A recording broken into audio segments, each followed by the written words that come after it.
तो आज हम क्रॉनिक कंप्लेंट्स की बात करेंगे। क्रॉनिक कंप्लेंट्स होम्योपैथी में किस तरह से ट्रीट की जाती है। तो कौन सी तकलीफ को क्रॉनिक कंप्लेंट्स बोलते हैं। जैसे कि कोई भी तकलीफ आपको 2 महीने से ऊपर हो गई है तो उसको क्रॉनिक कंप्लेंट बोलते हैं। तो जब भी कोई भी पेशेंट क्रॉनिक कंप्लेंट के लिए होम्योपैथिक ट्रीटमेंट लेने के लिए जब आता है तो होम्योपैथिक डॉक्टर को 2 तरह की ट्रीटमेंट देनी पड़ती है। एक बार तो जो है कि जो क्रॉनिक कंप्लेंट भले क्रॉनिक है लेकिन जब भी उसको एक्यूट एपिसोड्स आते हैं, पेन हो रहा है, एसिडिटी हो रही है, माइग्रेन अटैक्स आ रहे हैं, तो एक्यूट जो कंप्लेंट्स है तो एक्यूट अटैक्स को हैंडल करने के लिए एक्यूट मेडिसिन देना पड़ता है।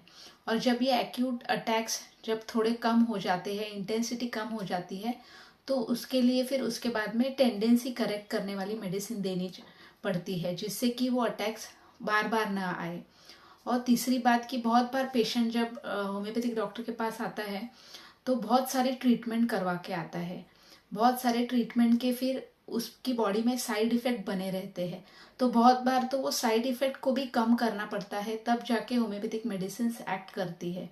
और हमारी बॉडी जो है उसकी जो नेचुरल मैकेनिज्म है वो बहुत बार सप्रेस्ड हो जाती है बहुत अलग अलग तरह के मेडिसिन खा के, तो उसको ध्यान में रखे हुए ट्रीटमेंट देना पड़ता है। और एक चीज़ है कि लाइफस्टाइल चेंजेस भी बहुत सारे करने पड़ते हैं। लाइफस्टाइल मॉडिफिकेशन का एडवाइस करना पड़ता है डॉक्टर को।